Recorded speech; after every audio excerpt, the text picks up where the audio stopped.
What is real? How do you define real? You can't jump into cash. Cash is trash. What do? You get out.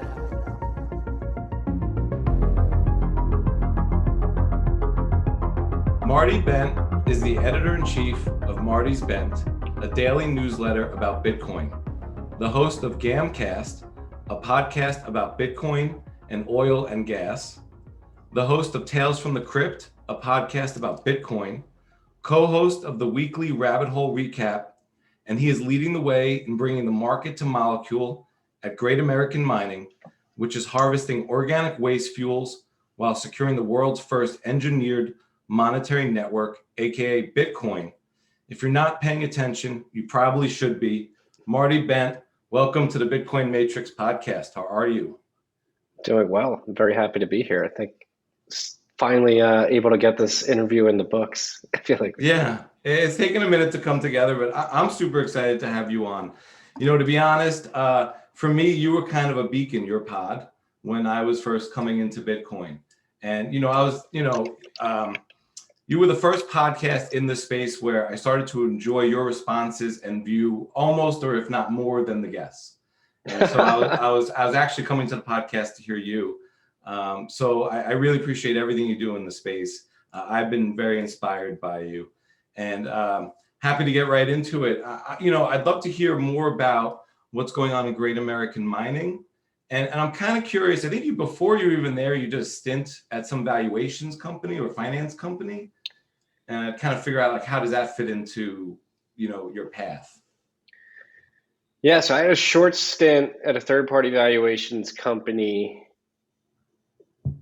the end of 2016, beginning of 2017, out of Philadelphia, and they basically did third-party valuations for private equity firms with exposure to pre-public mid-market companies. And so we would look at their financials and their EBITDA ratios and their projected cash flows and pitch back a evaluation recommendation to the private equity firms. And so during that stint, I had some mid-market oil and gas companies come across my desk.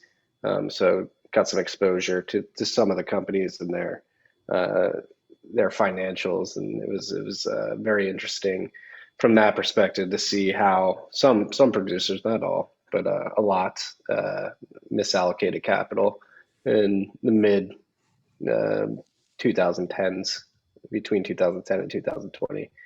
That was a short stint before I started the newsletter. It was right before I started the newsletter. Before that, I worked in software sales in New York, selling offshore software development talent. And before that, I worked at a managed futures fund as an analyst, indexing commodity trading advisors into a fund of funds, where I learned a lot about the global macro landscape, currency markets, and commodities markets as well, including oil and gas, from a macro perspective, the sort of supply and demand drivers in the markets. So yeah, I've had a meandering career. I've gone in and out of finance and finally landed in the future of finance, which is Bitcoin. But it's been a fun ride. I'm rounding up my 20s now. I turned 30 in a few months here, and it's crazy to see the sort of path I've taken as I look back. If you would have told 20-year-old Marty what he would have gone into over the last decade, he would have been like, "What the hell are you doing with your life?" But it's been a lot of fun. Yeah, I'm curious there. Like, how does Barstool Sports fit into that career path of yours? It wasn't name dropped there. Yeah, so that was after the valuations firm. The valuations firm, I mean, it was very interesting. I like the information. It's actually crazy that we're talking about this right now, because I actually had a dream about this, the valuations firm I used to work with, like the people I used to work with last night. So it's funny, and this just like sparked my memory of that dream. But it was great experience, just from a insight into the financials of some of these pre-public companies and how private equity firms disperse capital and allocate capital. But it was another cubicle job where you're just looking at Excel sheets and doing the same thing, plugging in EBITDA ratios, DCFs, IRR rates, and spitting out valuations. And it was just like too monotonous for me. And so I decided, and I was doing that in Philadelphia while my wife and I were actually living in Brooklyn. And so I would commute and live at my cousin's house in Philly during the week and then go home to Brooklyn on the weekends. And it was just a little bit too much for me. And so I decided to venture back into unemployment and take a few months to figure out what I wanted to do. That's when I started the newsletter, Marty's Bent, and that was like June 2017. So the price of Bitcoin was going up. It's a Bitcoin that was able to hold me over, which I regret spending, but that's a story for another day. So the newsletter started, and I saw one of the guys from Barstool tweeting about like Ethereum and telling stoolies to buy Ethereum, like literally around the US dollar top the first time around, like around in the Bitcoin top the first time around, like the summer of 2017. And I DM'd him. I was just like, dude, I don't think you should be like giving financial advice like to the Barstool audience in this frothy speculative market. And we developed a relationship, and he really liked the newsletter, and he read it, and we met for drinks one day. He's like, you need to start a podcast. I mean, podcasting was pretty big then, but it's like nowhere near what it is now. And the amount of Bitcoin content out there in the podcasting realm wasn't massive. And so he was like, hey, like people like this newsletter, like I'm sure they'd like a podcast too. So he helped me start the podcast. So I would go into Barstool's office and record after hours with him and some guests. And then I was still unemployed. I was like, it's like, Lou, like I need a job. Like I'll do anything at Barstool. Been a stoolie for quite a while. And he was an ad sales manager. And so he was like, you want to be one of my account managers? I was like, yeah, I'll do literally anything. So just by nature of recording the podcast, I snuck my way into an account manager job and did that for 7 months before Great American Mining found me. Got it. Yeah, I kind of probably inverse the order of that. I assumed you were at Barstool Sports before the pod and the newsletter. That was kind of my inferment there. So that was kind of enlightening. So you roll into, or Great American Mining finds you, and what is this? What is the story there? What are they doing, and maybe what is the origin story of Great American Mining? Yeah, it's a really interesting origin story.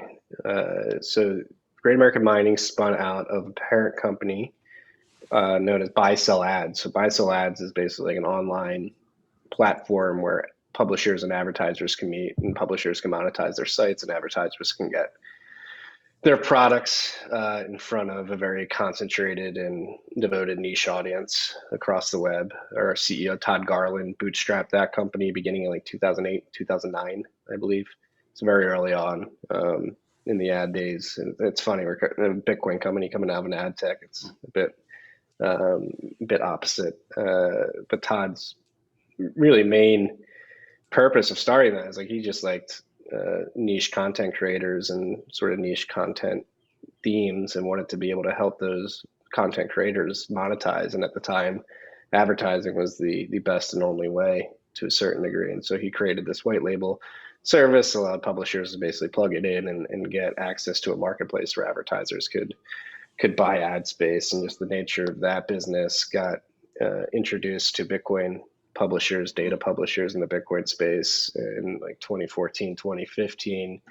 And a few of them, actually, it's funny enough, Roger Ver specifically at Bitcoin.com asked him if he would accept, like actually forced him to basically create a payments flow that would allow buy-sell ads to accept Bitcoin. And then he convinced Todd, like, hey, if you're accepting Bitcoin, I want you to hold the ad profits that BSA gets in Bitcoin. And Todd was like, all right, it's a very profitable business, very strong cash flows. He's like, yeah, I have no problem doing that. So he started accumulating Bitcoin via BSA in like 2015, 2016, and considerable amount of Bitcoin. Bull market 2017 happens, and he sees the appreciation of the Bitcoin assets on his balance sheet, and he's like, "Holy crap! This thing's real!" And he sort of fell headfirst down the Bitcoin rabbit hole, and naively probably decided he wanted to get into mining. He became really passionate about Bitcoin and helping it succeed,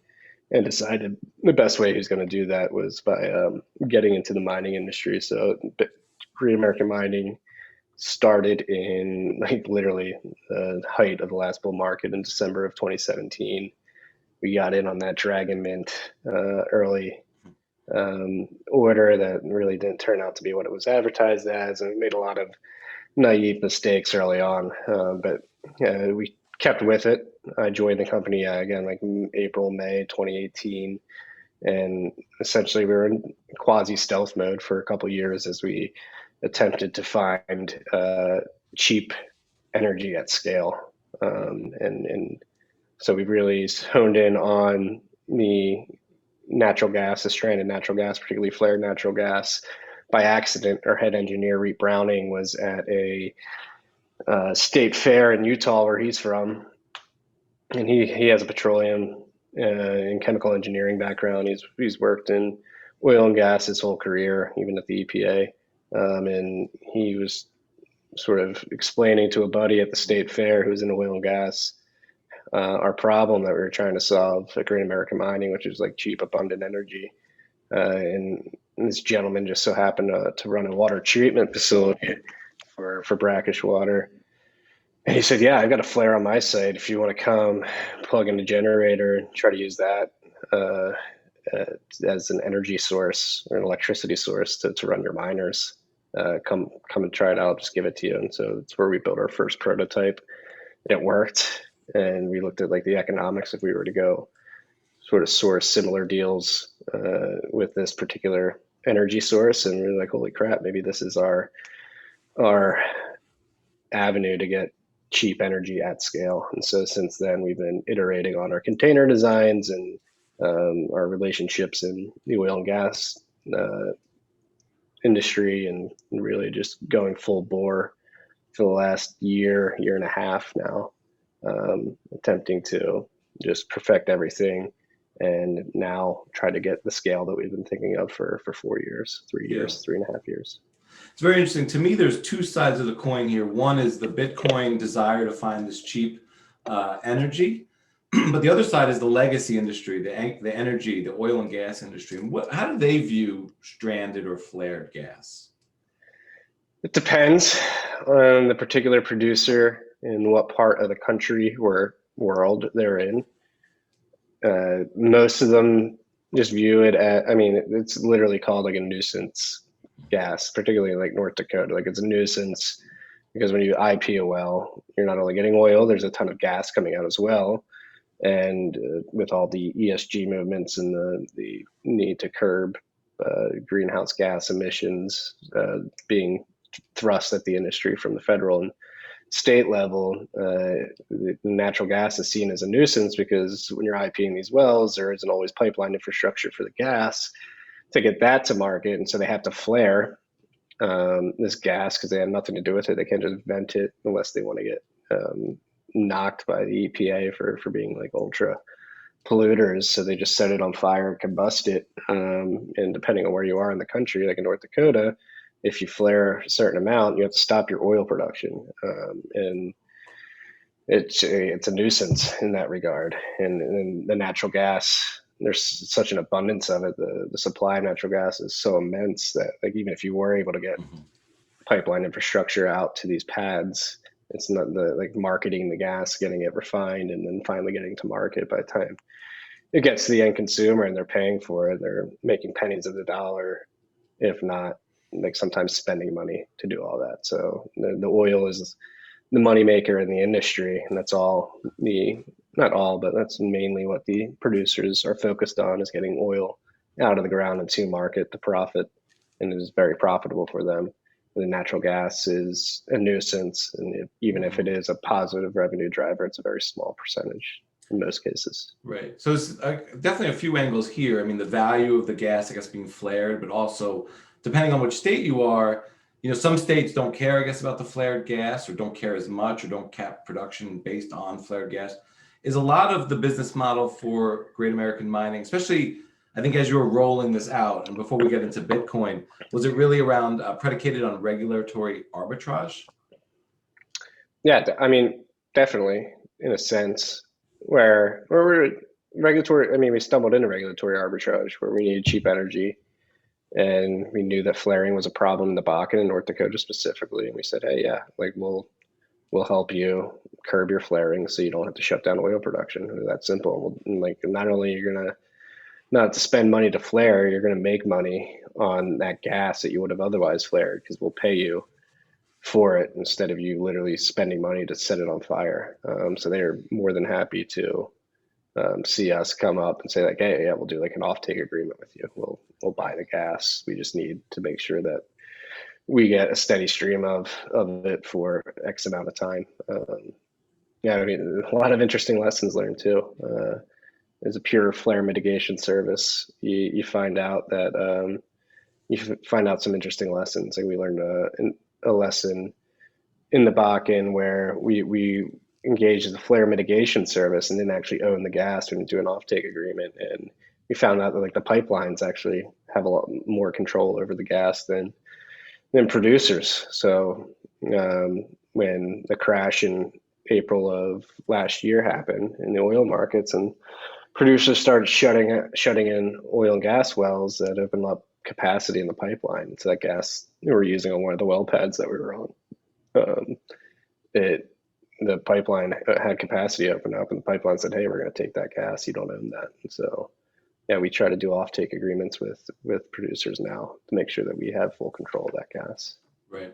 In the framework of the offtake agreement, has there been a transition from, hey, we're just happy to have you mitigate this flare, to we want to get in on the action of the value add of being in on the Bitcoin play now? Is from the legacy O&G community, what has been their, if any, has there been a transition from their standpoint?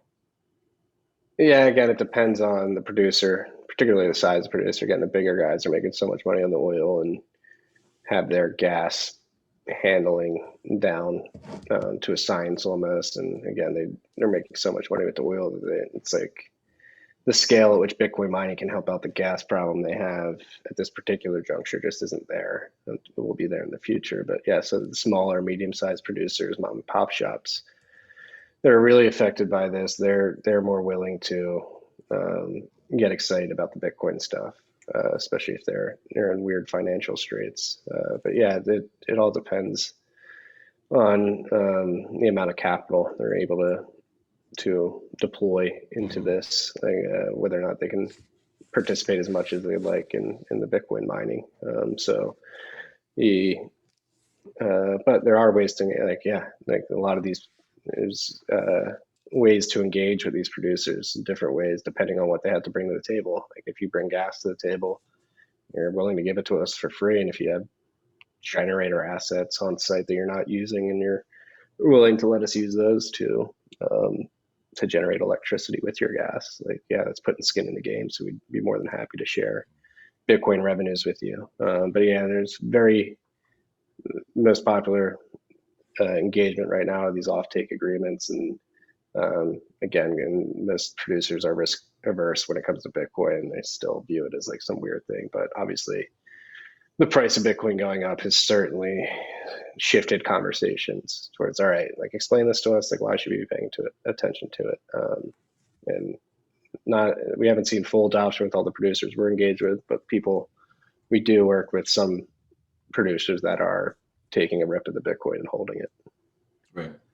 In terms of how stranded is some of this flared gas, like off grid, or no cell phone service, no electricity or something like that? And what is the process, or what does this look like from an operational standpoint? One rig, like how are you generating or running flared gas through a generator to mine Bitcoin? Yeah, so it can get really remote, like to the point where we have to like bring in satellite internet infrastructure to use that. Like most of the places we use don't have like fiber. That's the beauty of Bitcoin mining. Like the bandwidth needed to send hashes to a mining pool is relatively small compared to other data center services, if you will, if you want to throw Bitcoin mining in that bucket. So we can leverage cellular data and satellite internet infrastructure. So pretty remote areas, very remote in some cases, but again, it's not a problem for us. And the infrastructure on site, I mean, it's pretty simple, right? You just like, instead of piping the gas to a flare stack, you just pipe it to generators, and depending on the BTU content of that gas, maybe you need to put a scrubber in or a water tower or bubble tower, excuse me, to get some of the liquids out. But yeah, it's pretty straightforward infrastructure. You pipe it to a generator instead of a flare stack. You get the generators, depending on the scale of the operation. You probably daisy chain a few generators together, so that if one goes down, you're not taking the whole mining operation down. If you have significant scale at one well pad with an immense amount of gas, you can bring turbines on and use those as power generation, which help drive costs down even further. But yeah, it's pretty straightforward. You just get pipe, scrubber if you need it, generators, and then the miners in the shipping containers. What kind of like hash power are we talking about in one of these maybe larger operations? And what would be like a way to figure out, or how can you value the ROI on something like this? Yeah, I mean, you certainly can, right? You just look at the capital outlay, depending on what mining machines you're buying, what generation equipment you need. It's pretty straightforward. You can look at the amount of hash rate that's being produced in the container and the network difficulty and cumulative hash rate at any given point in time, and sort of ballpark a payback period. With the price of Bitcoin going up, it's pretty quick payback compared to other. What if it was static? The price just, how it's the price is static, it's hash rate static too. Sure. Let's in that imaginary model, like what kind of numbers are we talking about that can be, maybe to just kind of get at the value of this stranded gas in Bitcoin terms? Yeah, I mean, so it ranges anywhere. I'll put it this way: from anywhere from like 11 to 24 months, depending on if you're in a bull or bear market, which isn't bad, right? Because the machines, if you're buying newer generation machines or even a generation or two behind, is like as we see with the S9, which launched in 2015, they're still around 6 years later. So if you just have to do a couple of rebuilds of the generators, and your miners are going to last for 4 to 6 years, the 2-year payback period really isn't that bad. You're playing with house money for 2 years plus, right, with some generator rebuilds. Yeah, but earlier in the conversation, you alluded to the misallocation of like capital within the legacy oil and gas industry. How do you think like what Great American Mining is doing like changes the opportunity cost for them? Yeah, it significantly changes it, right? Again, right now at this moment, oil is the main money market. It's like all these producers care about is getting as much oil out of the ground into market as possible so they can make as much money as possible. And so that misallocation of capital I was alluding to earlier that I got a bit of insight into while working at that valuations firm was these some producers were taking out crazy loans, like $100 million, 17% PIK loans, which are like ridiculously bad for the borrower.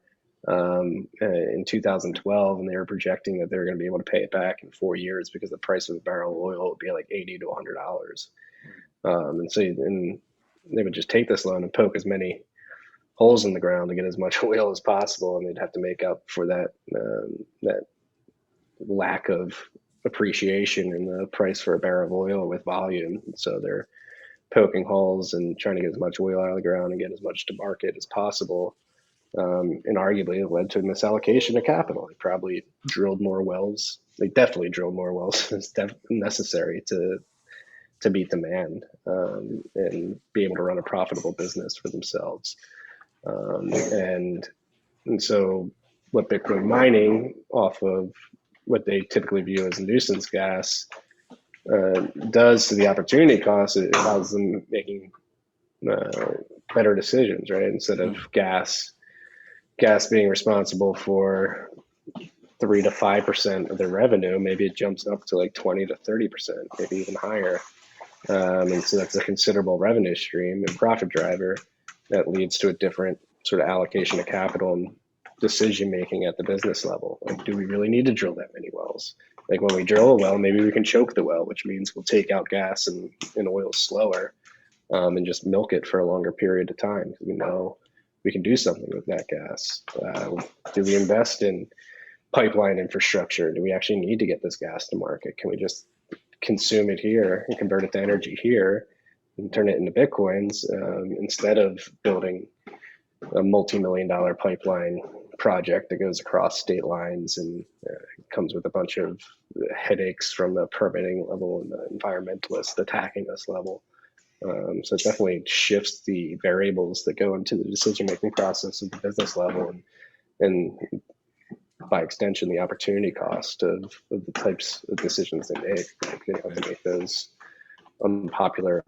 And the other thing is time, right? Like we engage with producers that still really don't care about the gas, and they don't want to monetize. They want to engage in an offtake agreement with us. They don't want to participate in the Bitcoin yet, but they want to get the oil out of the ground and get it to market. And what's stopping them is pipeline construction. Like they have to wait 18 months for a pipeline to be built to get to the well pad where they're at, and they want to start drilling right now. So when we could show up and say, hey, yeah, we can build these containers for you in 3 months instead of 18 and get it out there and consume that gas for you, and it shifts timelines as well. Right. You know, you speak of like the pipelines and the capital intensive nature of the industry, but just the whole notion of like, we can't have a lot around these stranded energy sources because it's been trapped. So how does what you're doing at Great American Mining and sort of Bitcoin in general change maybe the opportunities or implications for society and the way we're built currently around ports or current easily accessible energy sources?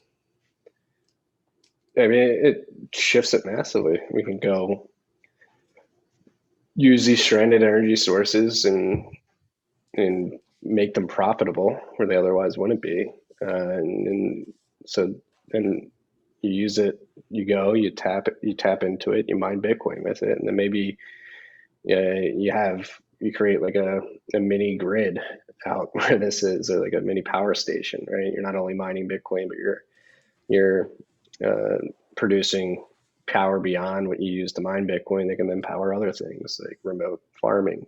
That's how it starts. Maybe like remote farming systems, irrigation systems, whatever it may be.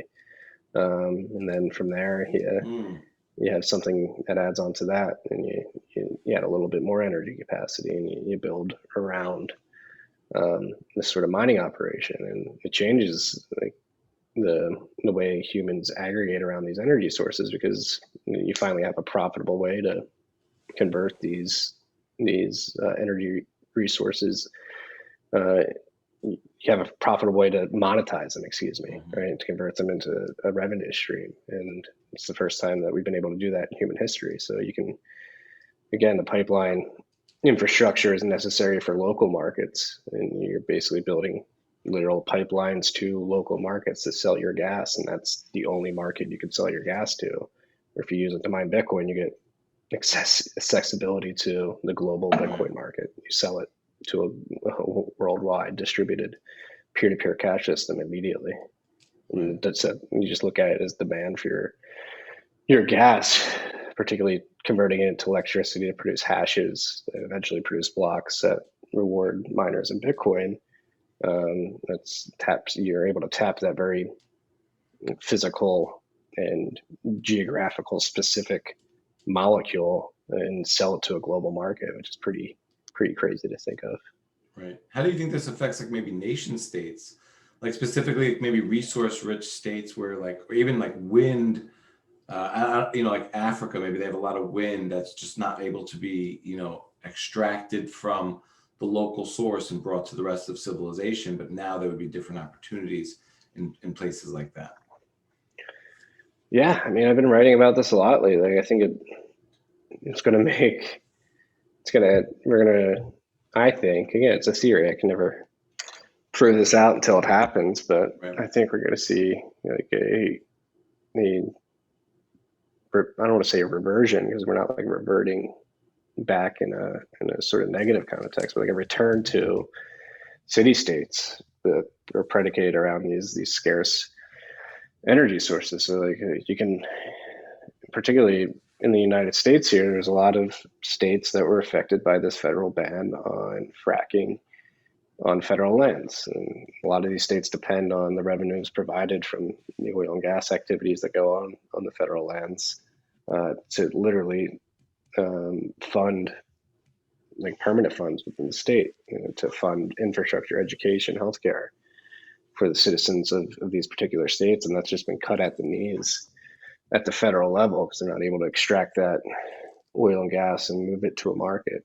So if you think about it, like if these states that are in this crunch were able to fund mining infrastructure, maybe take out a low interest rate loan and engage somebody like Great American Mining to build out a mining operation on some of the shut-in gas wells that they have within their borders that sort of don't go against the federal ban on fracking, but don't have the ability to make it to market otherwise. If they're strapped for cash or strapped for revenue, and their cash is dwindling because they're not able to actually get the tax revenue from the oil sales to put into a permanent fund, they invest in mining infrastructure and some stranded gas assets and plug in a mining operation.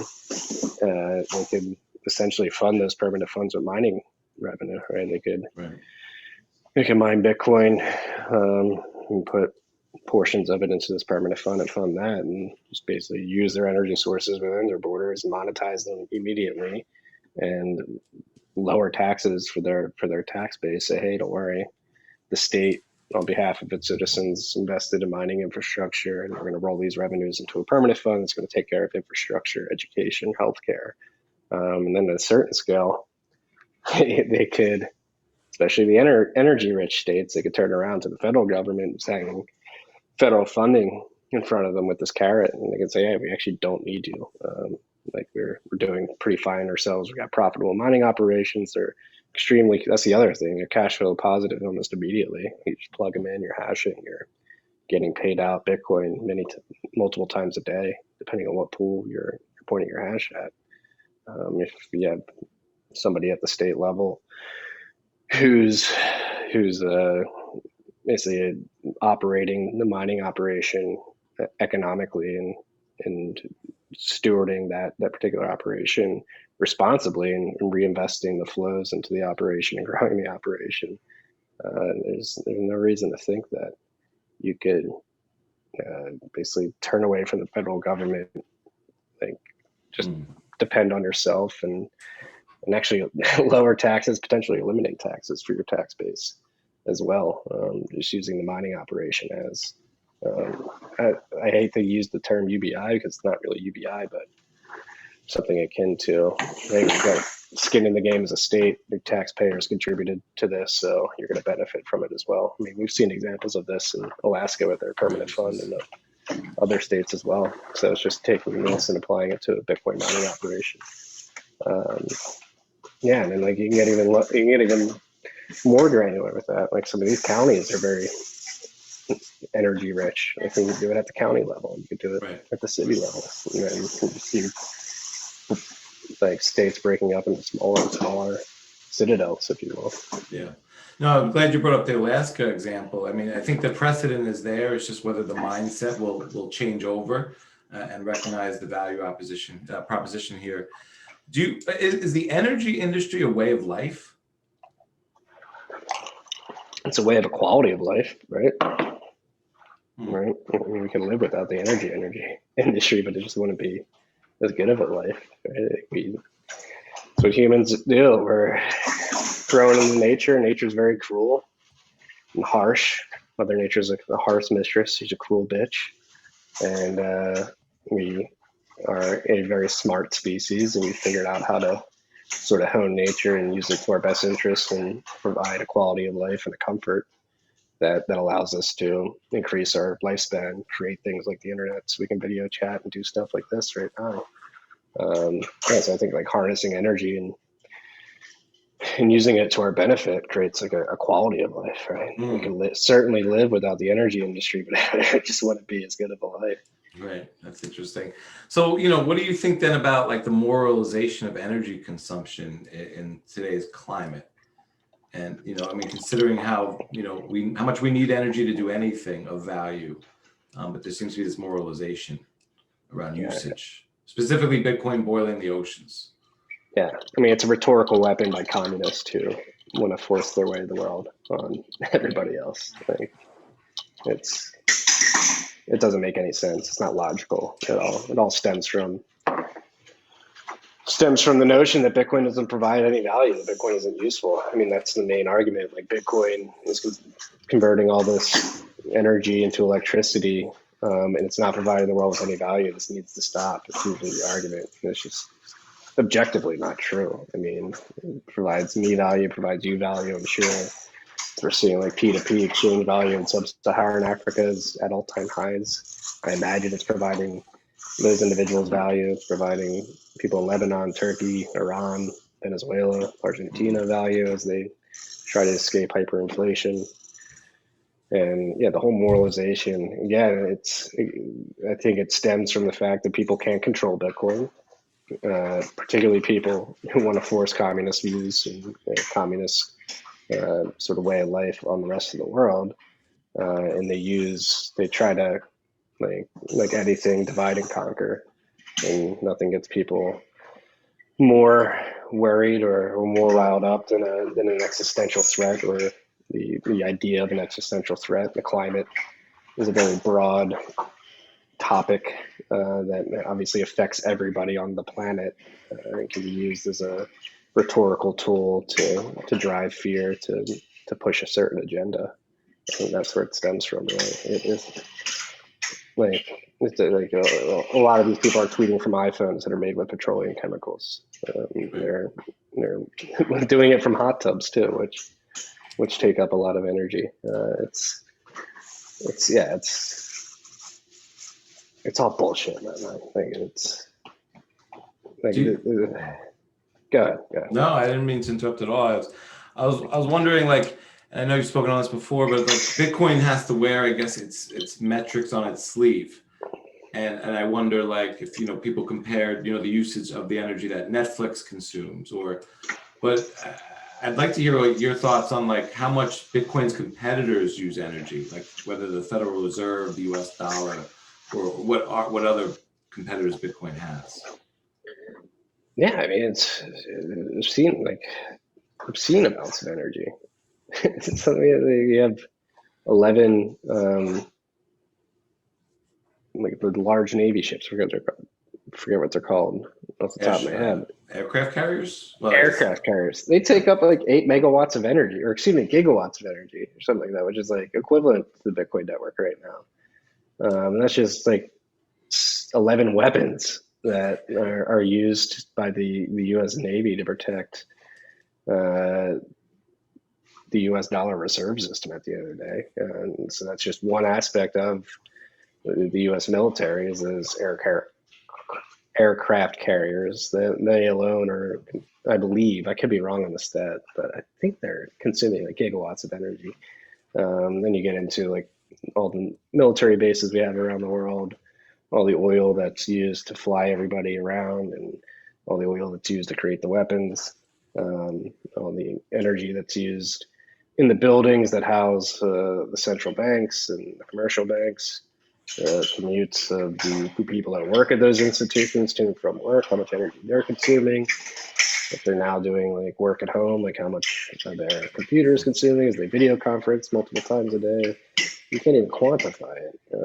But again, like we shouldn't moralize it. Like if that's what it takes to do that stuff, like that's what it takes. It's just having smarter conversations about energy use, and whether it's a net negative or a net positive. I think without a doubt, it's been a net positive for humanity.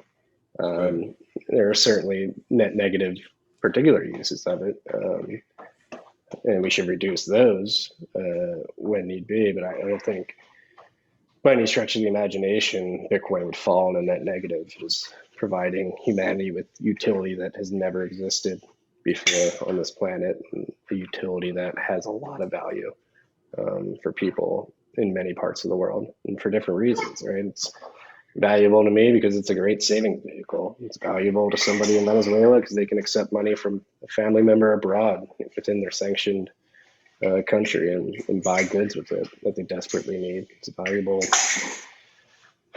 to somebody in Nigeria as the government cuts them off because they don't like the political comments that they made about the End SARS movement. They cut them off from the banking system and provides them the ability to accept and send money. I think it's a massive net positive for the world. And ironically, it's just making us more energy efficient. What we're doing at Great American Mining is going and taking an energy source that literally would have been set on fire and using it to create positive economic value in the form of Bitcoin. We're becoming more energy efficient with the Bitcoin, but it's too much of a nuanced discussion to have for most of the mainstream media, who just likes to divide and conquer and create boogeymen to scare people to force them to act a certain way. Right. Speaking of boogeymen, another one is that, China controls, more than enough hash rate to do things to the network. I don't really want to get into the China FUD, but I do want to get into what is really happening with mining and how decentralized it's getting, and maybe even how that affects geopolitics, like with Russia maybe doing mining in Iran and Venezuela and even America. Yeah, I think mining is very distributed, very decentralized. But I think it could certainly be a lot more decentralized, particularly at the mining pool level and the chip fabrication level. So probably the most centralized part of mining right now is the mining pools, and more so the chip production. Right, you have two main chip foundries that are creating the ASICs that make the Bitcoin mining world go around. It's not a lot of options, and they're in Taiwan and South Korea. So I'd like to see more founders pop up that are able to produce Bitcoin ASICs. That would certainly give me more peace of mind. I'm very much looking forward to something like Strata V2 become more popular as a Bitcoin mining protocol layer. It makes mining more. It gives it a little bit more privacy as you're sending hashes to pools, and allows individual miners to construct blocks. And then beyond that, we got to figure out how to make it so you can decentralize the reward distribution within pools as well. But over time, I think it's gotten more distributed, becoming significantly more distributed over time. I think that trend will continue in the future, particularly as the mining industry begins to bloom here in North America and the United States and Canada.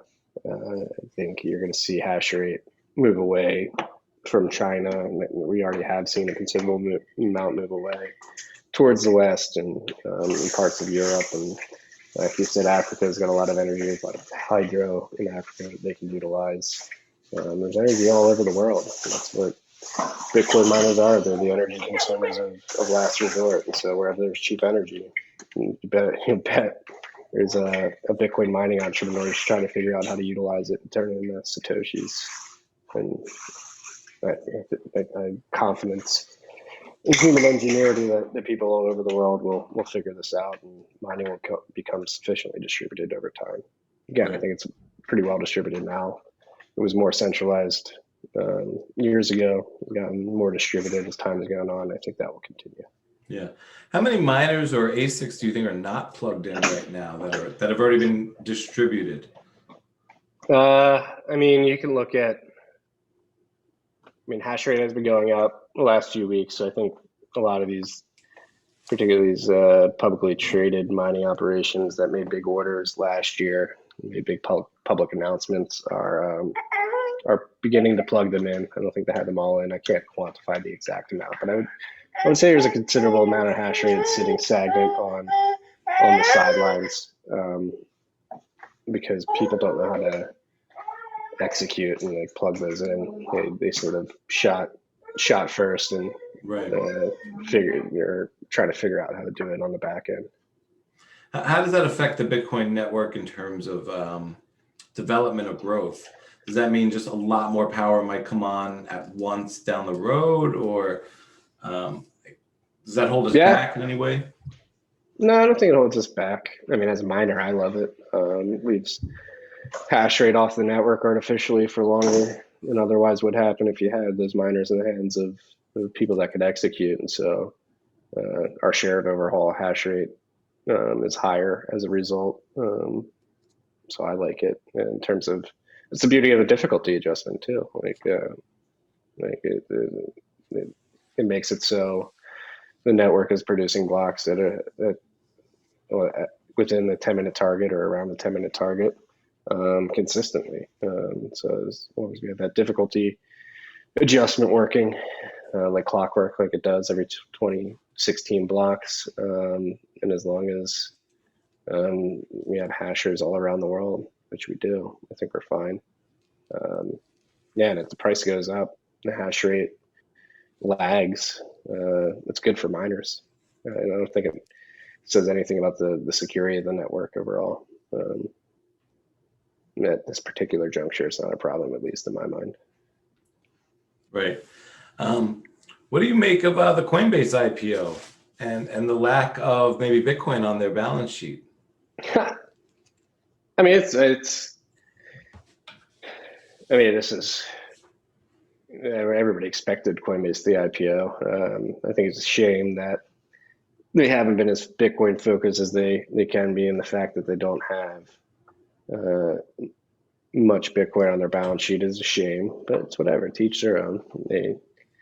They Brian Armstrong and Anderson Horowitz and Fred Gershom and everybody at Coinbase are making a bet on the future of how everything's going to play out, and they're trying to execute on that bet. And it is a bet on a crypto multi-token world, which I don't agree with. But yeah, no, I think their stock price is going to pump just because the retail market's looking for exposure to the Bitcoin ecosystem infrastructure, which Coinbase is certainly a part of. Yeah, I mean, it'll be cool to watch play out tomorrow as they do their direct listing, and it'll be fun to see how high their valuation goes and whether or not they have a quick dip and recovery. Yeah, it's expected. This is the path that Coinbase has been wanting to go down for a while. It'll be, yeah, I wish they would have been more Bitcoin focused. I think they would be much more valuable if they were. Actually, it's hard to say. Like, they make a lot of money from shitcoin trading and that revenue, but they have a lot of engineering debt. Like, they can't even keep their app up and running or their exchange up and running when you have high volumes. Maybe that's just the product of them going out and trying to get all these revenues from listing these shit coins and letting people trade those. But yeah, it is what it is. It'll be like it or not, it probably is a watershed moment for like the history of the cryptocurrency Bitcoin industry. It was the first large retail exchange going public. Interesting story. It is what it is, though. I agree, it is what it is. I try to think of no external entities or factors really affect Bitcoin. I kind of have a little bit of ill will towards Coinbase in terms of the shitcoinery and the way they place other coins in relation to Bitcoin at all. And I think that kind of tricks and manipulates the audience or retail. At the same time, I do agree that this seems to be a watershed moment. I wish it wasn't, but it seems to be sort of like a Google IPO for the internet age. And in that regard, I want it to do well, just so that there's a nice light on the space. But I'm not necessarily rooting for them. It's just that I think that we're tied together, but I don't want to feel like I am. So I'm twisted. Yeah, no, I haven't interacted with Coinbase, the app, in many years. I haven't had it like at all. I was at a 30th birthday party over the weekend, had a buddy's friend like thrust the Coinbase app in front of me and be like, "Are you buying VeChain?" And like just like seeing the front of his app, I was like, "This is Coinbase these days?" It's like, holy shit. Like, looks like Blockfolio. Yeah, again, like, to each their own. They made their bet on a multi-token future. I don't think it's going to be a wise one in the long run. This is a long-term reputation game. I think Brian Armstrong has burnt a lot of his reputational karma, if you will, throughout the years. But yeah, he's going to make some money. He's going to secure his bag, which is denominated in fiat mostly, I imagine. Yeah, it is what it is. Yeah. Like I said earlier in the show, a lot of your show is very influential. I mean, there's some episodes that really stuck out. One of them I'd like to get your take on was the episode with Ben Hunt and Epsilon Theory. And I'd like to hear what your take was going into that chat and kind of coming out of that chat. Yeah, I mean, Ben's a very good writer. He's good at sort of breaking down these complex systemic problems within our financial and political systems, and distilling them for an audience who likes to read stories, narrative-based stories. And he's somebody who I think gets that the world is fucked up, and the incentives of financial world particularly are out of whack and are slated to disenfranchise the common Joe, common man, the average Joe. And so going into it, I was expecting him to jive and get Bitcoin, and really champion Bitcoin as a way to sort of break away from that system. It's funny, like I did that interview at Chaincode Labs in their office, their beautiful office in New York, right in Midtown. I had James O'Byrne on to sort of sit on and add to the conversation as well. And I brought him to Chaincode specifically because I knew he was a bit skeptical of Bitcoin, but I wanted to bring him to Chaincode, a place where some of the smartest minds focused on the Bitcoin network literally meet to work on the protocol and sort of take them to like the source of actual development and get them focused on that instead of the pump and dump speculative nature of the token. Be like, hey, there's actual very smart people working on this stuff. Like, they're right here. You can see them.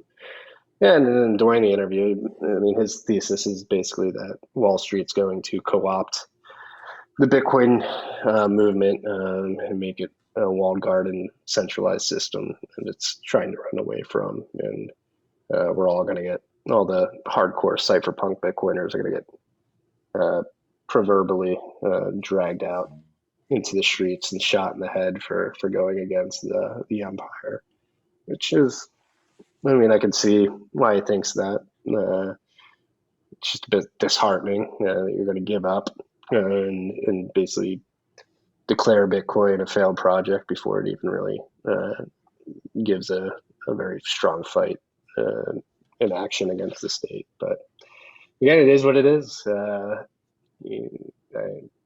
I think he's wrong. I think Bitcoin gives us the best chance to break away from this, and the trends that we're seeing in the space in terms of full node adoption, people moving their coins off exchange, like the amount of UTXOs and the overall supply that is held in personal custody is at a point that I don't think there's any turning back from, even if all these centralized parties were to stop individuals from moving the Bitcoin they have on exchanges and other Bitcoin service providers to personal custody. I think there's enough free-floating Bitcoin in personal custody to sustain the distributed nature of the protocol in that way. And again, the jurisdictional arbitrage that comes into play on a global scale. Like, I just don't see any attempt to do that type of banning of Bitcoin self-custody actually being successful. It's all it takes is one defector to draw in talent and capital to throw a wrench in that plan. That was a really impactful episode for me. I thought it seemed like a highlight for you. It seemed like he was someone that you really appreciated his writing. It was the episode had a real journey and arc to it where I think we were all rooting that he would get it. And I think we all came away a little disheartened that he didn't. I really liked his analogies, just in general for the world about the coyotes and the raccoons. I've used that in other avenues. And it was interesting. I heard him on Clubhouse the other day, and there hasn't been an evolution on Bitcoin at all, it seems. But his thinking on maybe the one, that's what I'm looking for, but like that could hurt Bitcoin is still that, like, it could be neutered by these large organizations, by Wall Street. And he kept pointing to Morgan Stanley and Goldman Sachs and Fidelity getting involved and just scooping up so much. And it's interesting though, because I don't agree with him, but I like the way he thinks. I'm still trying to struggle with, like, or just be open to where the weak spots are, so that I don't have my guard down, and it's still interesting that him personally 3-4 years later is just, or 2 years later, has not really changed at all, but it dug in more. So it still resonates more because I'll still pull on that thread to hear where it might go. But, and the reason where I'm going with this is I think that we're still headed for another large war though. And I don't know if the Crypto Council for the Future is a tip off to that, or are we headed towards another sort of block size war 2.0? With large institutions and organizations. And I'm not saying they'll win, but do we need to guard ourselves and steel ourselves from more huge battles? Oh, definitely. I mean, it's not going to be easy. Number go up's good, and number has been going up, and it makes it seem very easy. But I think, yeah, it'd be stupid to think that there's not going to be significant pushback from the powers that be. So yeah, we should prepare for it. Prepare for the worst, hope for the best. Hope that just the pure incentives of the network reduce the need for that type of friction in battle, but don't ever take it for granted and expect that it won't happen. But with that being said, like, I think Bitcoin's going to win at the end. Like, again, it's too distributed. Like, the way they try to neuter this would be like forcing people to use KYC wallets via centralized parties. And there's already better products out there, like BTC Pay Server. Like, that's the other, like that product alone, and getting that free and open source software into the hands of individuals who can just accept Bitcoin payments directly to wallets that they control is such a better experience in terms of having control over your money compared to the sort of neutered Bitcoin system that these regulators would want to create. That it's just like at a consumer level, it's a no-brainer. They're going to choose the open source software, and they have the ability to download the software. They're going to use it, and they try to institute a war on drugs, which is a weird thing to think about. Even though all these drugs were illegal, people were buying and selling them still. And the prices of those drugs increased significantly because there was a premium on having access to them in a world in which they were illegal. Bitcoin, I don't expect anything different. So yeah, there will be a battle, but I think, especially in the digital age, these battles get easier to fight. Like the meme battle, the meme war is upon us. And we've got the best meme makers in the world. Like, you can literally, we're smarter than these people too. Like, when it comes down to like understanding objective truth and working from first principles, there's so many Bitcoiners and people in the space that have been working on this and explaining this and debating this for over a decade now. That I would be very confident in just in the battle of ideas, Bitcoiners winning pretty handily, because it's literally freedom versus tyranny and totalitarianism in the digital age. And I think Bitcoiners are getting better at distilling that message and communicating it very clearly. And once you pose that to people, like, hey, you can get this totalitarianism, social credit system where you're forced to spend money a certain way and you're forced to use your money a certain way, where you can get freedom in the digital age with Bitcoin. It's going to be a battle, but it's going to be a battle of ideas, right? And we won the battle of ideas before in the past with Segwit 2X. I think we'll win in the future. And again, the people that we're up against, like the people at the Financial Action Task Force, FinCEN, all these weird, obscure regulatory bodies that are so disconnected from reality and the average Joe. They're not going to win, I don't think. I mean, the trust in institutions, particularly political institutions, is at all-time lows. To think that these old geriatric kleptocrats are going to be able to actually win the battle of ideas is pretty generous, I think. Right. Speaking of like ideas and first principles and trust in institutions, one of the reasons I really enjoy your show is because I enjoy your opinions and your takes, and that's one of the reasons I tune in weekly. And I remember distinctly, you and Matt Odell having a conversation about COVID back in February and March. And I expected both of you to be on the same page and maybe take Matt's side and sort of like, it's all about liberty and freedom. And, but I was taken aback when you had a different point of view. And I don't know what your point of view is, but to me at the time, it was just it was a moment of caution is how I'll frame it up. And sort of like, well, the unknown is here or is coming, and let's take a step back. And so that had a big effect on me because, when you think about the news or mainstream media, most of it is opinions or hot takes because, things are on the fly. It's news. It's what happened today. And so I'm kind of curious, like, what do you think of mainstream media and news speak and where we are with COVID today? God, I think it's exhausting. It's disgusting. Again,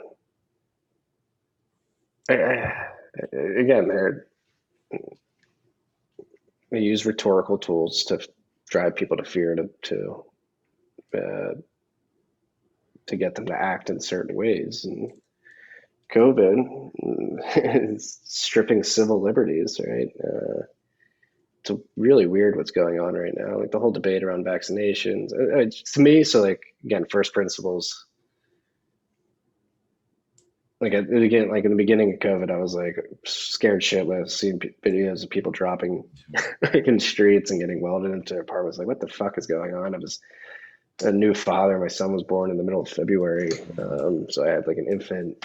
All this was going on, living in a studio in Brooklyn. I'm scared shitless, just being inundated with everything that was going around Twitter and in the mainstream. So in the beginning, it was like precautionary principle, like, all right, let's err on the side of caution. Let's get out of Brooklyn. Let's get away from large population, and just in case this thing is really something to be scared of. Which it's a virus that it exists, like for certain people and certain demographics with certain health characteristics. It is certainly something to be scared of. But I think as time went on and we saw Cuomo and Fauci come out and change the narrative around mass social distancing, hide the nursing home deaths. Like it became very obvious to me pretty quickly within the first few months of the lockdowns that it was complete bullshit. Like the powers that be were trying to leverage this to force some weird control over the populace. And again, it comes back to like logical inconsistencies, like the mask rules being one. Like the mask, number one, they're like piece of the cloth that really are not going to stop the virus particles at all. And then two, it's like, what the hell is going? Like again, I tweeted about it a couple of weeks ago. Like it's just like infuriating.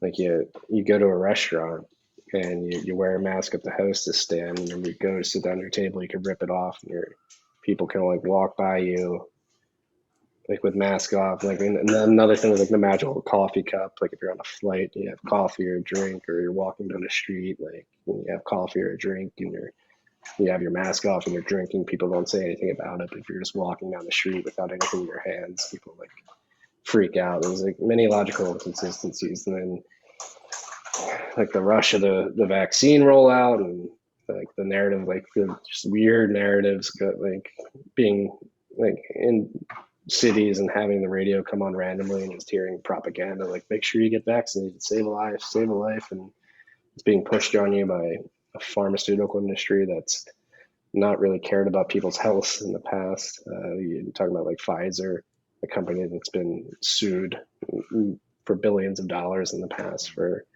putting bad drugs on the market and forcing bad drugs on people, like opioids and stuff like that. And it's, I mean, we had today, like, it's like the whole, like, media within this just trying to force like a moralization on this weird sort of pandemic is like, it became very transparent to me early on. Like trying to force compliance, force people to feel a certain way if they didn't wear a mask, they don't get a vaccine. Meanwhile, people are skeptical, like, is the mask really doing anything? Like, why can you wear a mask? Why do you have to wear a mask at the hostess table, but not when you're eating or walking like around your table? Well, it's not like logically consistent. The NCAA tournament, you have all the players while they're on the court, like literally rubbing up on each other, no mask, and the coach is on the sidelines wearing a mask, but when he wants to get his players' attention, he pulls it down and screams at them. And it's just like if you're going to take your mask off at any point, like, it's not going to save you. So that logical inconsistency, like, just rubs me wrong. And yesterday when I landed here in Austin, like, United, like, we're all like sitting, like, we got on the plane, there was no social distancing rules. Like, you just like bored. We're all waiting in line between the plane and the gate and the plane and that like tube. But when we got off the plane, we're like, all right, we're going to deplane 2 rows at a time for social distancing. It's like, what the fuck? We were just like on this flight for 5 hours. We didn't do this when we got on. It's all logically inconsistent to me. It's just very frustrating. And then like with the vaccine stuff, people were like, hey, maybe like a rushed mRNA vaccine that hasn't been tested, it's technically not FDA approved. Maybe like I don't feel like getting that. I'm a young, healthy 29-year-old. My demographic has luckily not been really affected by this virus in terms of deaths. Like my demographic, there's less than 3,000 people that have died from it in the U.S., which is a very, very small percentage of the people that fall within my demographic. So the risk reward for the vaccine for myself just doesn't make sense to me. But I get scolded by family members and people who I articulate that thought to. And then today, you have the government come out and stop the distribution of the Johnson & Johnson vaccine because it's causing blood clots in people. And it's like, hey, this is what I was skeptical of, and you called me a murderer because I didn't want to get a vaccine. Yeah, it's I'll probably get canceled for this, but like I don't care like anymore. It's like fucking, it's all bullshit. It's not logically consistent. And it does seem like they're using it to control. Like they're trying to force a vaccine passport on people now, which is like terrible. It's very Orwellian, very totalitarian. And it's for things like going to restaurants that I'm already doing without a vaccine, like, and doing perfectly fine. It's all very weird. It's all very creepy too. Yeah. I don't think we're going back to anything that was before, though. Personally, I think this narrative idea is here to stay. Do you think fatherhood has really affected your outlook on these things? Meaning not so much certain issues that are just about you, but like about the world. Would you care less if you weren't a father right now, or didn't become a father, I should say? Yeah, I mean, I think I would still care a lot, but I think I would certainly care less. It's scary, like having a 14-month-old in this world where they're really, I mean, it's like I fucking seeing kids, like 4-year-old kids, 5-year-old, 6-year-old kids go to school at mask. It's terrifying. It's like, what are we doing to the psychology of this whole generation? Again, they're not susceptible to this virus. Like, it's a weird virtue signal. It's not logically consistent with the data. And the kids are at their most malleable age, and they're being force fed this fear mongering and told they have to wear this mask or they're going to get a virus that kills them, which isn't the truth. Like, they're not going to, most of them aren't going to die. Like, the vast majority of them, they're not going to get the virus, let alone die from it. And yet we're forcing this fear narrative on these children at their most malleable stage in life. Like, what are the knock-on systemic effects from that as they get older, and how their worldview get constructed, and how is that affected when they're teenagers in their mid-20s and their 30s? Like, what kind of ripple effects does that have on the future of society? And so, yeah, like a son, who's luckily, like, younger than 2, so you don't have to force them to wear a mask on a plane, which is like the Right. most disgusting thing in the world. Like, I feel very lucky that he's not 2 years old yet, because I will never force him to wear a mask on a like for this particular virus. Like, it doesn't make any sense. Like, yeah, like it's yeah. I mean, it makes me care a lot because I want him to have a great life, right? And Yeah. enjoy life. And this is no way to enjoy life. They're really taking the joy out of life with all this and switching it out with fear. Yeah. What do you think you can do for his education? I don't know. Well, I like the idea of unschooling and doing pods with people who are like-minded. I like that idea, but we're a few years away from that, so Right. need to see how that develops and see where everything goes. I mean, I went to a Montessori school for pre-K and kindergarten. I wouldn't mind if my son did the same, my children can do the same. I like that sort of structure of learning. I did Montessori, yeah. But we didn't do that for my kids. What do you think about the use of children in political and media campaigns? I mean, I think it's just playing to people's emotions. I mean, Greta Thunberg is the greatest example of that right now in today's age. You got a 16-year-old crying about the environment, used as a political tool to push a certain agenda, and yeah, I think it's disgusting. Particularly if the children don't really understand what's going on or how they're being used as pawns in a larger political game. But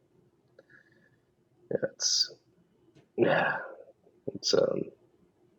I think it's uncouth. I don't think people should do that, but they do. Yeah.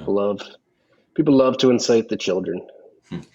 And what do you think about Janet Yellen and the global minimum tax? And just, I think the idea right now of just like being able to vote with your feet and sort of like maybe those opportunities being stripped away. Yeah, I mean, it's scary, right? Like you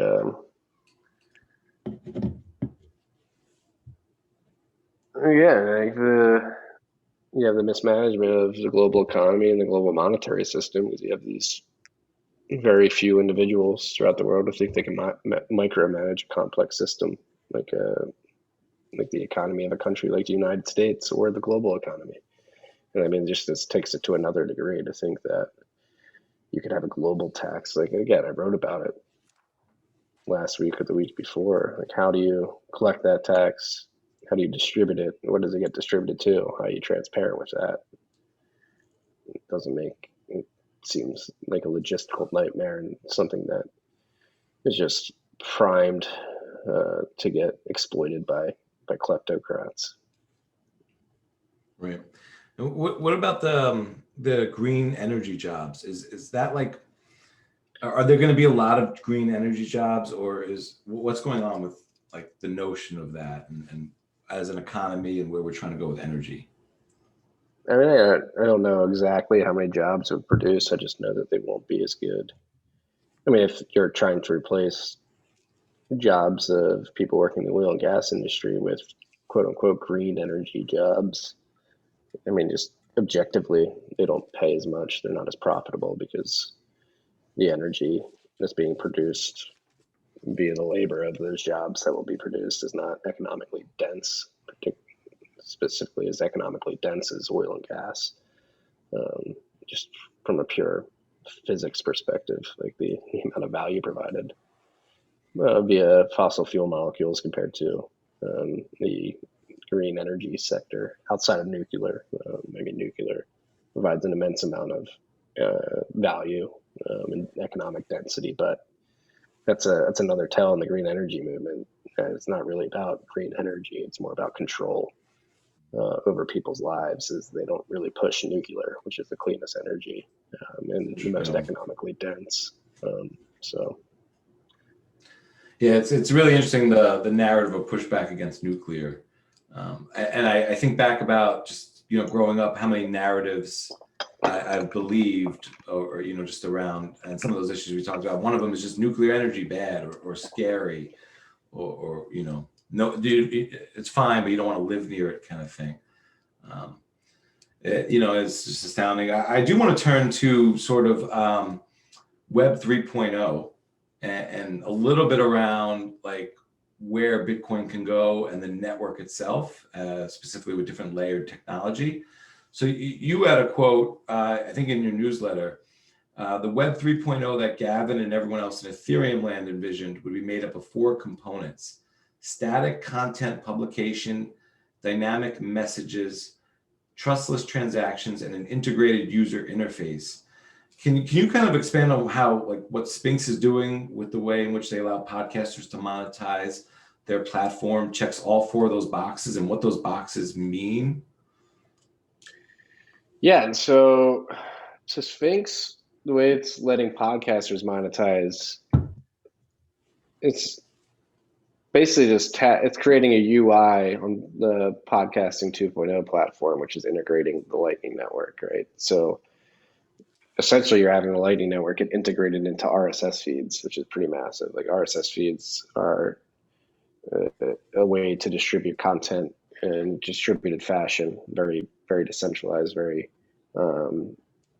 widespread. You send out your content via RSS feed. It could be picked up by multiple platforms, multiple apps that basically just tap into your RSS feed. And so what Sphinx does for podcasting RSS feeds specifically is it taps into their RSS feed, and particularly ones that have enabled the value block within the RSS feed, which allows you to insert a Lightning Network public address of a public node that allows individuals listening to your podcast to stream Satoshis to you. And so Sphinx has created a UI and a sort of node hosting service on top of this podcasting 2.0 platform. So they basically pull the RSS feed into the app and allow you to listen to the podcast, and they activate the value block or take advantage of the value block being initiated by the podcaster, who includes a Lightning node address, and they allow the individuals listening via the app to send Satoshis to podcasters. So as people listen to Tales from the Crypt, your podcast on the Sphinx chat, they're able to basically determine how much value you're providing them, and they'll pay you that amount of value in Satoshis. They can stream you a sat per minute. They can stream you 10 sats per minute, 100, 1,000 if they so wish. That's all enabled because Sphinx has created a UI and a wallet, a Lightning Network wallet app that allows you to do this. And so beyond that, it's more, you can create these tribes where you can interact with your listeners, right? You can have conversations with them and create a community. And then within that community, you can distribute value and sort of tip each other within your tribe for value created.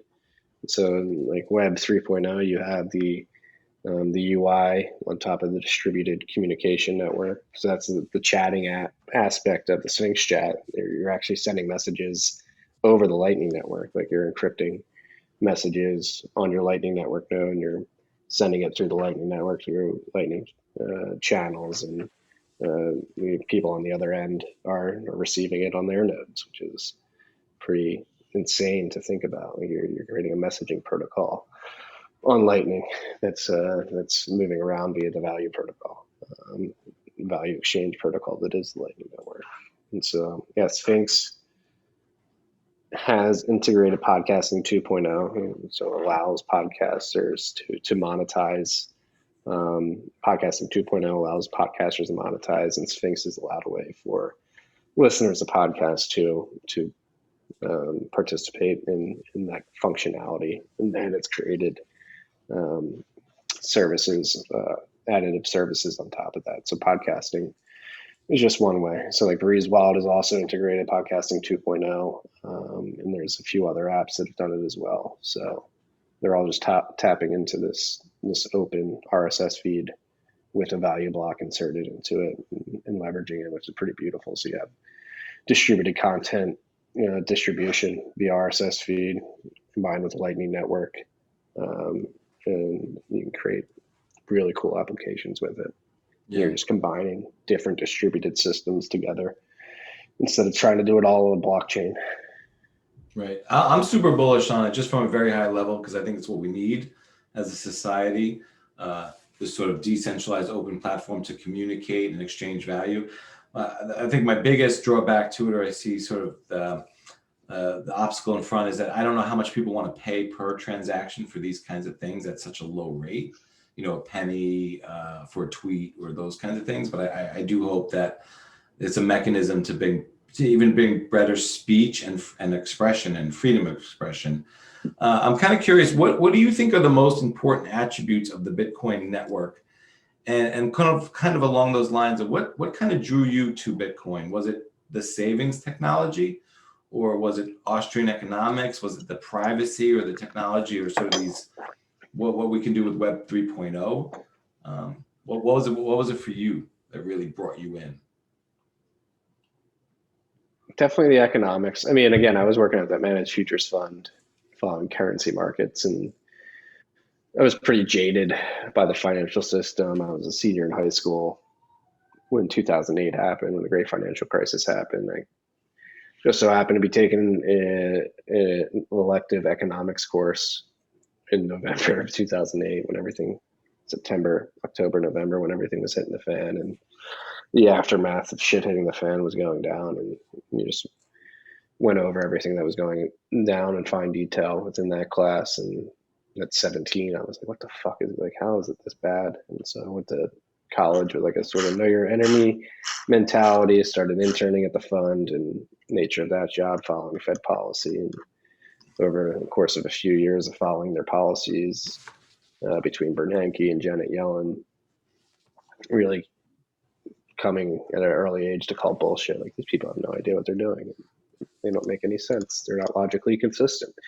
At the same time, falling down the Bitcoin rabbit hole. And so Bitcoin's perfect monetary policy, as Pierre Rochard likes to describe it, is what drew me in. The fact that it was this set in stone distribution of Bitcoins at a very predictable rate put that in juxtaposition of the Fed and its quantitative easing and sort of shoot from the hip approach they had to monetary policy.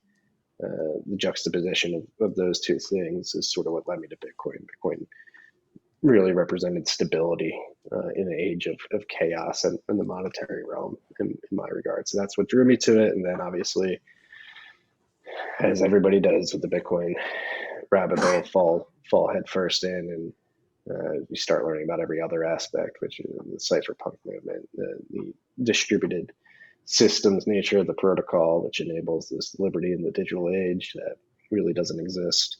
And you realize that distributed nature is what sort of enforces the set in stone monetary policy. And so they all work together. So yeah, I came for the sound monetary policy and stayed for the combination of the monetary policy with the distributed nature of the system that enables censorship resistant transactions and allows you to use fuck you money. Right. Do you remember, you had a famous tweet, at least it was for me, and I heard about it after the fact, and I think I re-looked it up, but like, I think it was around Bitcoin hit 5,000, and it's a shot, it's just like a gif of a convertible and a couple like driving off. And I think it's kind of like, honey, we wake up and today is 5,000.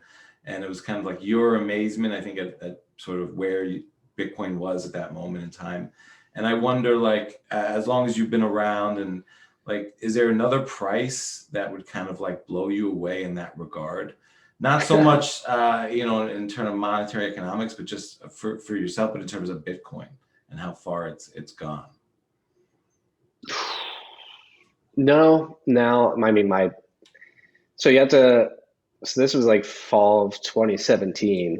And it was, and like, so having been around Bitcoin since like 2013, really head first into studying Bitcoin in 2014 and going through that bear market.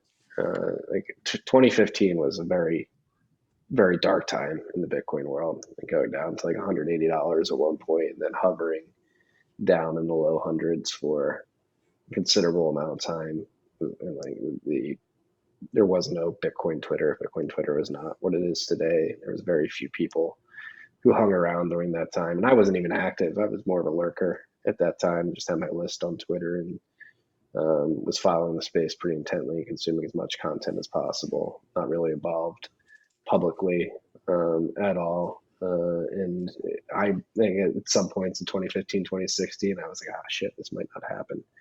And so that tweet, coming from those lows, particularly like we climbed out of those depths like in the fall of 2016. So seeing everything go from how desolate it was and how depressing it was in 2015, 2016 to $5,000, which seemed unfathomable during those years, was like a holy shit moment. And now having produced content and studied the space and getting more involved on the mining side and seeing what's going on in that world, I'm just more convinced than ever that this is inevitable. Again, the incentives are so strong. The mind share is so strong. I think we've reached a cultural tipping point of understanding and acceptance when it comes to Bitcoin as something that's going to stay.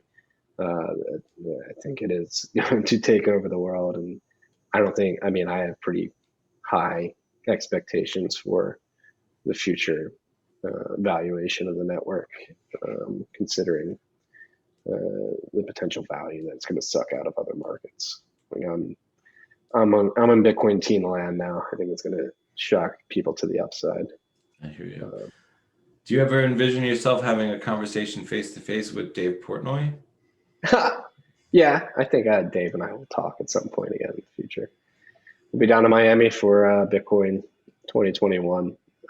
He lives in Miami now. I'm sure I wouldn't be surprised if we bump elbows again. I wouldn't be surprised if I'm back in the Barstool offices again at some point. Did you ever meet him prior to Bitcoin or even at Barstool? Did you ever meet him personally before? If you were to meet him, would this be the first time or the second time or many times? No, I worked for him. You met him before? Yeah, I used to write the ads on the board for the Daily Rundown. And did you ever give him a spiel about Bitcoin? Oh yeah, I've set him up. I set him up with wallets. Like I've given him the spiel. Because it seems like he seems to repeat receiving the spiel. Yeah, well, that's the thing. So Dave. That's what you have to realize about Barstool and the genius of Dave Portnoy. The genius of Dave Portnoy is that he knows how to lean into a subject when it is hot. And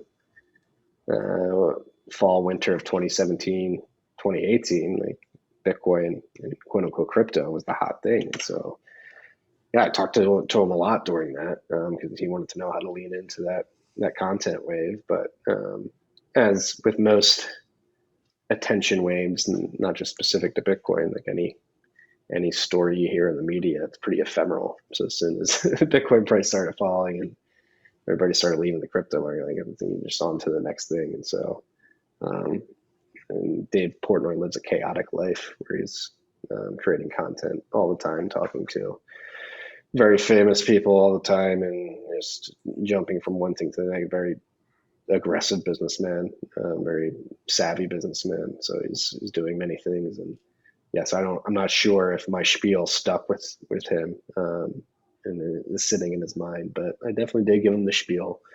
I was preaching DCA while at Barstool. There's a lot of revisionist history in the Barstool office about what Bitcoin Marty was spreading. But yeah, I was telling people not to buy shitcoins and to ease into it and understand it and learn about it. And yeah, I do know for sure that Dave has Bitcoin on a wallet somewhere. I don't know. I'm pretty sure he doesn't know where it is, but if he would ever find it, I think he'd be happily surprised. Right. I just wonder, because I think of him as super smart. I don't know. I don't always love or appreciate the content. I wonder why he produces so much content if he's already so successful. I don't know if he just loves producing or he needs it to continue to drive the business personally if the business wouldn't succeed without him. But I just wonder on the Bitcoin front, it seems like he's being really obtuse. And I don't know if it's like a role or a character or if he's incentivized to just never acknowledge it intellectually, or if he gets it and he's, like I said, playing a role, or just doesn't get it. He's not playing a role. Like the Dave Portnoy you see is the real Dave Portnoy.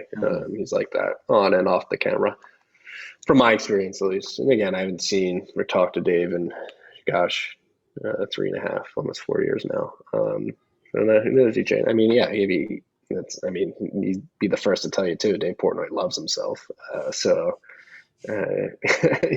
mean, he's creating content. I mean, that's how he got to where he is too. It's one of his famous sayings is the blog never sleeps. Content. He became a 100 millionaire because he woke up every day and produced content nonstop for 12 years. And so I think it's just part of his nature, right? Is he like similar to Bill Simmons like that, where they're just like living the role or life they created for themselves? I don't know, but I also feel like the ego seems to be a huge part of the character. I mean, it's not a character. It is Dave Portnoy. Right. Fair enough.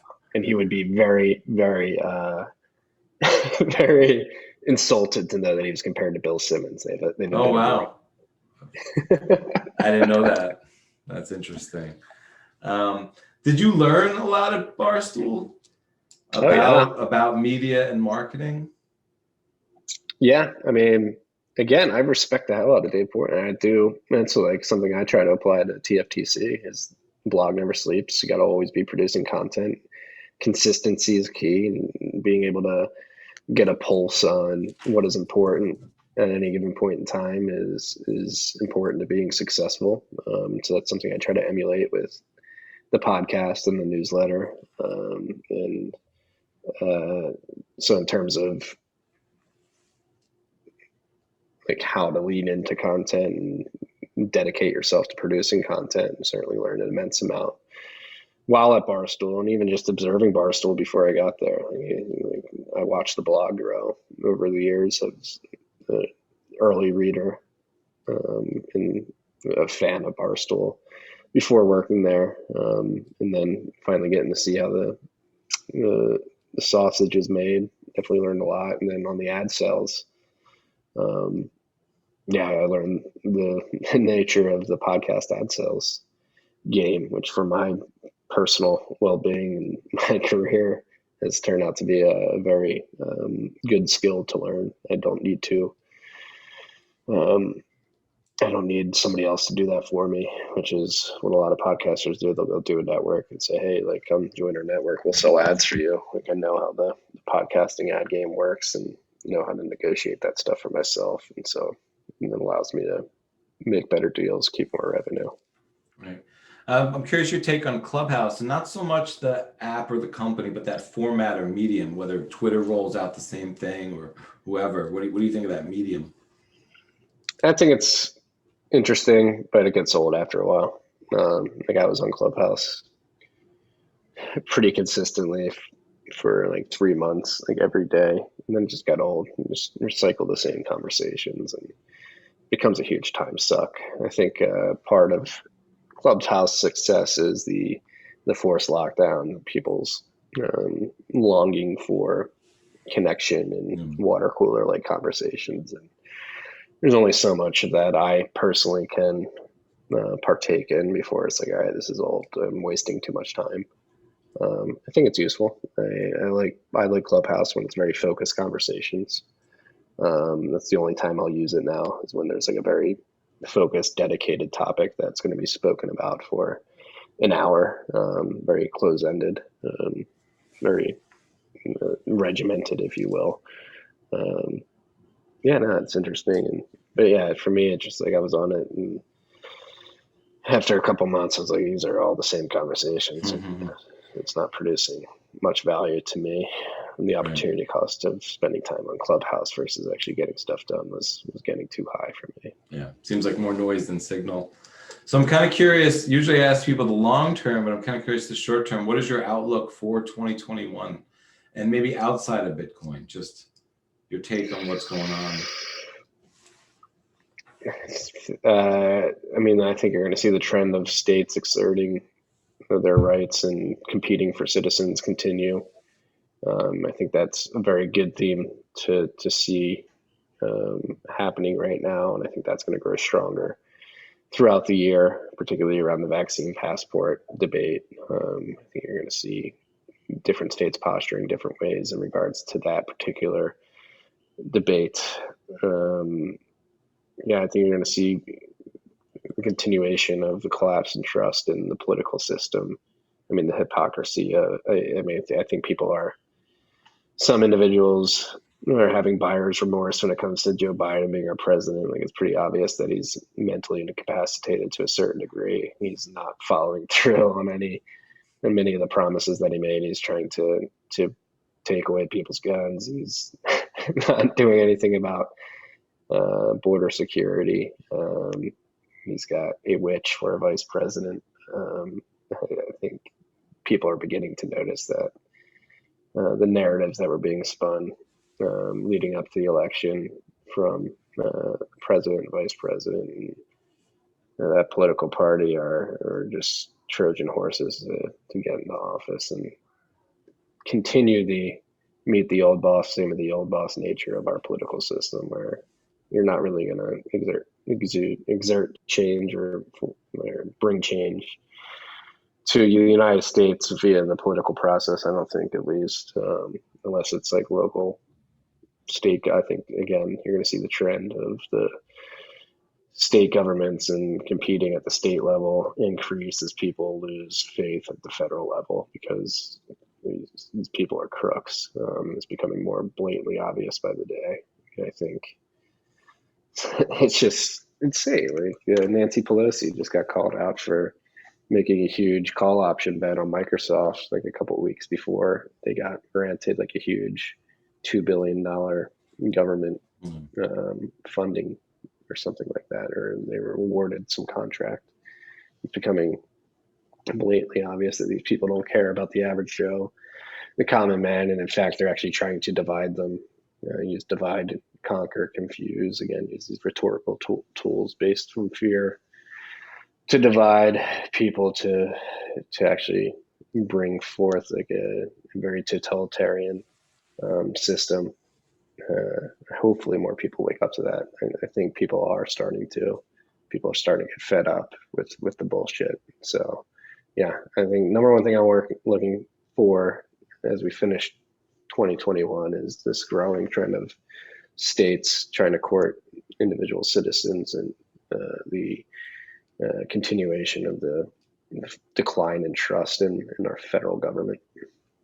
Yeah, I agree. I'm definitely voting with my feet. I'm moving, probably. It looks like it, and it's it's interesting times. I don't have a very positive outlook for this year, I guess, is my tell-all. I think things are still going to be choppy, and I think that the greater narrative is bigger than the ideas that we're putting forward in this conversation. But I'm optimistic that you're optimistic. And I'm optimistic long term. Yeah. I always worry about the short term and just what we might go through. Yeah, Bitcoin, I think we're going to have a good year.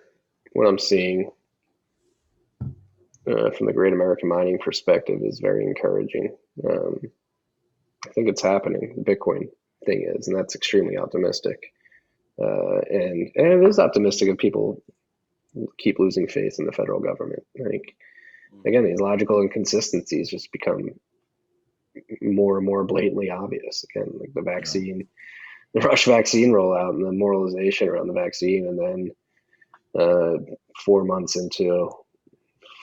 6 months into the distribution of the vaccines, you have to recall and suspend the distribution of one of the major ones they've been forcing on the populace because of things that many people were worried about. I think it causes pause and people to say, wait a second, are we supposed to be trusting everything we say? I mean, it's hard.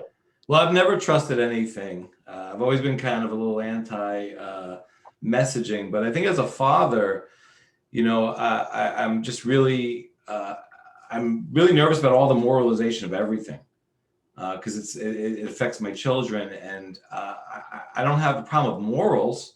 I like a moral society. I just think the teaching of the morals should be in the home, and should be less federally mandated. I don't mean in the home like I'm the only one who can teach my kid morals, but I wish there was less of federal messaging around morals and that It should kind be of a thing. local, it should be a local community thing. You should learn from your family, your cousins, and then your school, your classmates, and your local community, and treating each other well. And I agree, we should have a moral society. But I think what the government is doing is completely immoral and evil. And I think again the move towards more localized decision making is good for that. I'm extremely optimistic because I think people are starting to realize this is getting too far gone.